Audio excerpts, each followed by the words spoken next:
Lalu bagaimana nasib pembangunan Ibu Kota Nusantara usai Presiden Joko Widodo nanti lengser?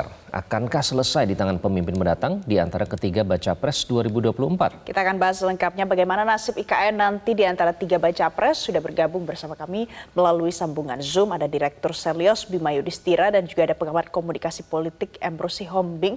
Mas Bima, selamat pagi. Pak Emrus, selamat pagi. Selamat pagi, Bu.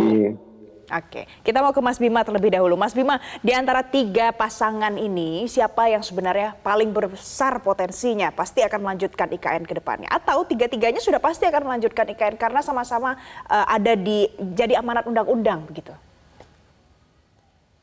Saya pikir kalau dilihat dari dokumen visi misi tetap saja ya, bahwa dua calon pasangan itu Ganjar dengan Prabowo memang punya komitmen, apalagi mengusung keberlanjutan. Kemudian Anies, Caimin memang tidak memasukkan IKN sebagai prioritas. Memang sudah ada undang-undangnya, tapi begini, kita kan belajar juga di era Pak Jokowi ini, bahkan sudah ada undang-undangnya pun, kalau dalam situasi kritis, situasi APBN-nya sedang mengalami pelebaran defisit, beban utangnya juga kemudian meningkat, penerimaan pajak atau rasio pajaknya tidak bisa sesuai dengan harapan, maka ada kondisi-kondisi eksternal maupun domestik yang memungkinkan yang ada di dalam undang-undang itu tidak dijalankan. Dengan apa? Salah satunya dengan revisi undang-undangnya. Atau dengan apa? Dengan peraturan pengganti undang-undang atau Perpu. Dan itu dilakukan juga oleh Pak Jokowi dalam konteks adanya COVID misalnya 19. Nah, jadi tidak menutup kemungkinan meskipun Caimin bilang bahwa ini amanat undang-undang, tapi kalau situasi ekonomi global maupun domestik ini membuat pemerintah harus menimbang ulang rencana pembangunan IKN dalam jangka panjang, ya sah-sah saja. Ya, kemudian IKN dimodifikasi, budgetnya bisa kemudian dialihkan ke program lainnya. Karena secara rasional sebenarnya program-program tiga kandidat itu membutuhkan biaya yang sangat besar. Jadi tiga-tiganya sebenarnya punya program-program unggulan sendiri-sendiri. Sementara IKN ini kan adalah warisan Pak Jokowi. Pertanyaan besarnya bagaimana membiayai program-program mulai dari Pak Prabowo, makan siang gratis gitu ya, buat siswa misalnya, kemudian juga Pak Ganjar, ada ekonomi biru gitu ya, dan banyak gagasan-gagasan ekonomi. Amin juga sama, banyak sekali program-programnya, transisi energi, kemudian juga perumahan rakyat dan lain-lain. Pertanyaan besarnya adalah uangnya dari mana? Dan penciptaan ruang fiskal yang sehat itu tadi, mau tidak mau harus mengorbankan pembangunan yang memang belum tentu realistis. Nah, sekarang statement dari Bapak Presiden pun juga kita lihat agak sedikit berubah tonasinya. Bagaimana misalnya tadinya ayo investor ke Singapura misalnya, pemaparan bahwa IKN ini potensinya sangat besar, bahkan juga Uni Emirat Arab juga kemudian diajak untuk bergabung kepada IKN, tapi belakangan justru tonnya berubah, ya kan, bahwa investasi asing nanti dulu deh, lebih baik kita menggandeng investor dalam negeri. Nah, ini kan juga menunjukkan ambiguitas. Gitu ya, sebenarnya tadi IKN ini mau dijalankan dengan dana mana? Program, ya. Mas Bima. Saya ingin ke Pak Emrus lebih dahulu, Pak Emrus. Dari misi kartu ala Jokowi yang tadi diungkapkan, salah satunya ini disampaikan oleh Gibran ya, dengan menggunakan kartu. Nah, bagaimana Anda melihat komitmen Prabowo Gibran khususnya pada IKN ini? Baik, terima kasih. Saya pikir kalau kita bicara visi misi itu kan sifatnya abstrak, tak terukur. Tetapi yang pasti bahwa tiga kandidat pasangan ini saya kira mereka ingin mewujudkan itu.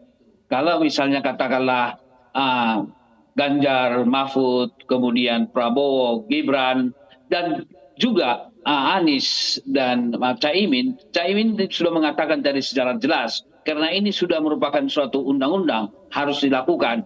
Oleh karena itu saya pikir tiga pasangan ini punya political will untuk melanjutkan tersebut. Dan kemudian saya kira bukan warisan dari Pak Joko Widodo pembangunan IKN. Ini warisan kita bersama. Sejak Bung Karno sudah bermimpi untuk membangun ibu kota negara baru. Oleh karena itu, saya pikir tiga kandidat ini akan melanjutkan IKN tersebut. Karena memang kalau kita mau jujur, ibu kota kita Jakarta tidak memenuhi syarat lagi untuk ibu kota negara. Begitu crowdednya, begitu tercemarnya udara. Dan coba kita lihat ke Grogol sana, kan di situ ada sungai yang sudah hitam pekat. Apakah Pak itu Emrus? wajah kita? Jadi Pak oleh Emrus, karena itu saya walaupun pikir di antara tiga semua kandidat ini pasangan semuanya mencantumkan, memprioritaskan IKN di dalam visi misi, tapi Gus Imin hanya mengatakannya saja akan ini tetap dilakukan karena sesuai dengan amanat undang-undang. Kalau Anda mengamati dari segi komunikasi politiknya seperti apa?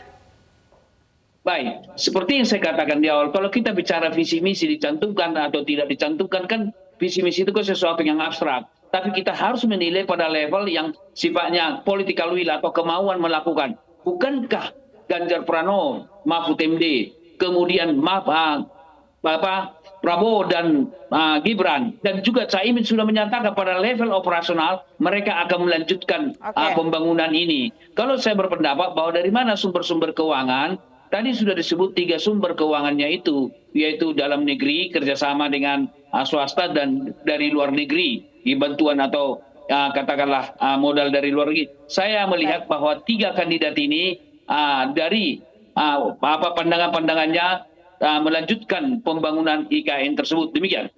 Baik, Pak Emrus, nanti kita akan lanjutkan. Mas Bima juga, mohon ditahan dulu, kami harus jeda terlebih dahulu. Baik, Anda kembali di Selamat Pagi Indonesia, masih memperbincangkan soal IKN dan nanti nasibnya bagaimana ke depan di pusaran Pilpres 2024. Mas Bima, kalau tadi kita melihat Pak Emrus menyatakan bahwa kalau visi misi itu abstrak, tapi harus ada political will yang kuat untuk meneruskan IKN ini. Nah, kalau dari segi pembiayaan, karena Gus Imin juga menyatakan nanti akan dievaluasi semuanya. Ini apakah akan mempengaruhi suara dari masing-masing pasangan, Mas Bima, kalau Anda melihat?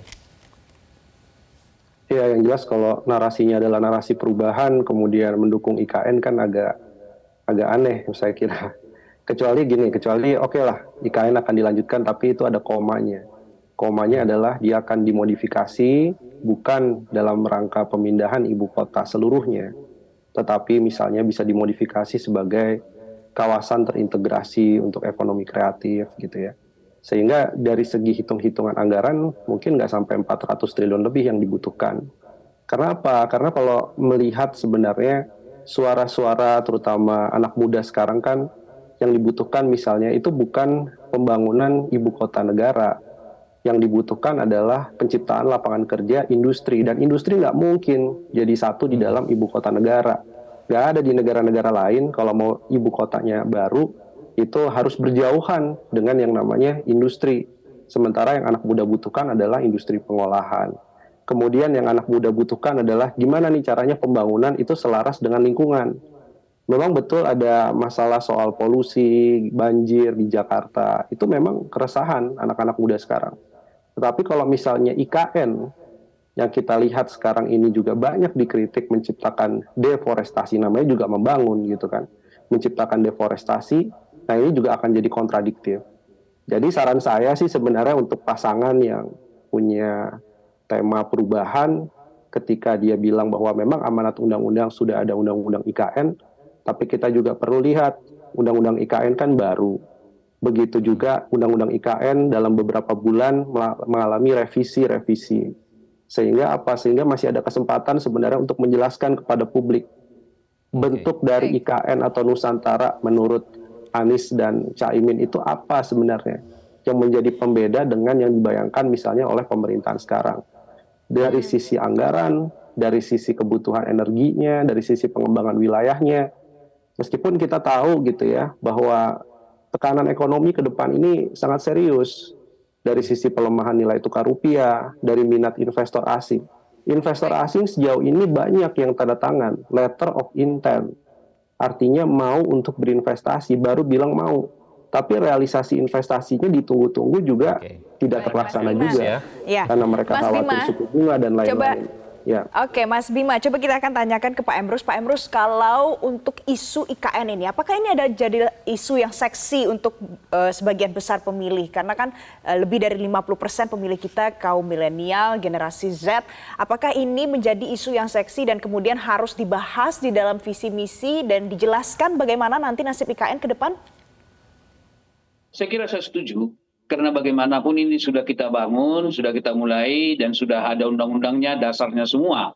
Dan kemudian, bahwa kalau kita bicara milenial itu juga suka sesuatu yang green, yang smart gitu ya, kota yang smart, yang clean. Saya kira satu ciri daripada katakanlah kaum milenial atau generasi Z. Coba, kalau mau kita suruh tanya misalnya generasi Z, apakah saudara setuju dengan kondisi kota Jakarta sekarang dibanding dengan IKN? Karena memang orang-orang milenial itu orang yang kreatif, orang yang katakanlah sudah berpikir maju, sudah open mind, tidak lagi kaku dengan katakanlah bahwa Jakarta dengan segala crowdednya gitu ya. Jadi oleh karena itu saya mengatakan bahwa isu IKN adalah yang sangat seksi untuk dibawa di dalam tema kampanye. Tentu garisnya adalah melanjutkan atau melakukan pembangunan itu secara terus-menerus supaya suatu saat nanti boleh jadi katakanlah pada periode yang akan datang 5 tahun yang akan datang boleh jadi kita sudah memiliki ibu kota negara baru yang memang sebagai wajah Indonesia. Kalau tadi argumentasi dari Mas Bima, anak muda lebih membutuhkan lapangan kerjaan yang lebih konkret dibandingkan IKN. Bagaimana menjawab argumentasi itu?